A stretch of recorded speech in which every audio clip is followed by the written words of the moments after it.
What's up, everybody? This is Dark Macek with Brutally Delicious, coming at you with a review of Battle Beast's brand new album, Circus of Doom.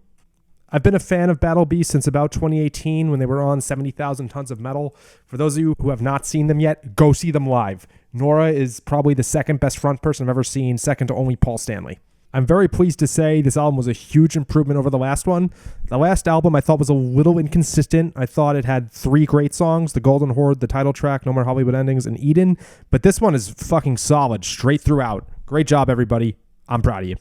I don't normally do this, but I enjoyed this album so much, I'm going to try to do a bit of a track by track. So let's start with the first track, which is the song Circus of Doom. It's not a huge departure than what we've gotten in the past, but it still sounds very fresh. The production on this is huge. It sounds awesome. I love it. It really fits the circus theme. It's not groundbreaking, but it's perfect for the music. Great opener and a great sign of things to come. Next up, we have Wings of Light. It's definitely a little familiar, sounds a whole lot like Straight Through the Heart, a little bit like Beyond the Burning Skies in Eden, but the chorus is still awesome. Now we have Master of Illusion, and this was the first single for a reason. It's a great song with a catchy, memorable chorus that's also kind of relatable in a way. I don't know why a lot of us can hear something like The Game Is Over and think that it's touching, but it is, and it's awesome. Now we have Where Angels Fear to Fly. It's slower for them and a little less danceable than what I was expecting. As soon as it started, I was expecting it to be Dancing with the Beast Part 2, but it does have a different vibe. Her vocals on this song are tremendous. Really wondering whether she took a ton of lessons. I know she did a duet with Joachim Kahns from Hammerfall. Maybe he gave her some tips. But really, I was not expecting this. Holy shit, great job. Now we have Eye of the Storm. This is the second single. The songwriting is kind of typical for them, but again, tremendous vocals. Not disappointing, but I'm kind of questioning why it was the single. Good song, but I actually think it was probably in the bottom half of the album in terms of quality.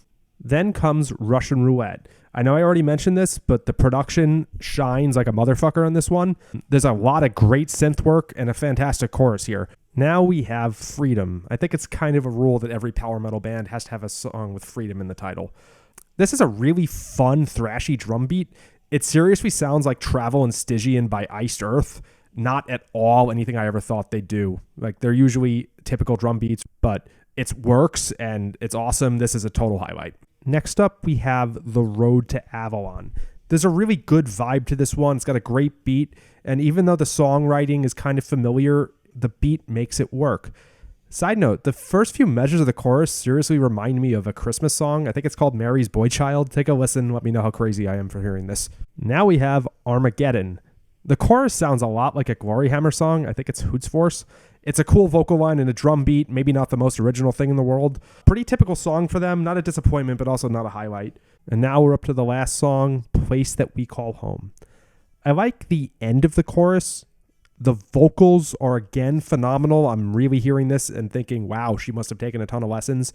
She was always a great vocalist, but this is next level stuff.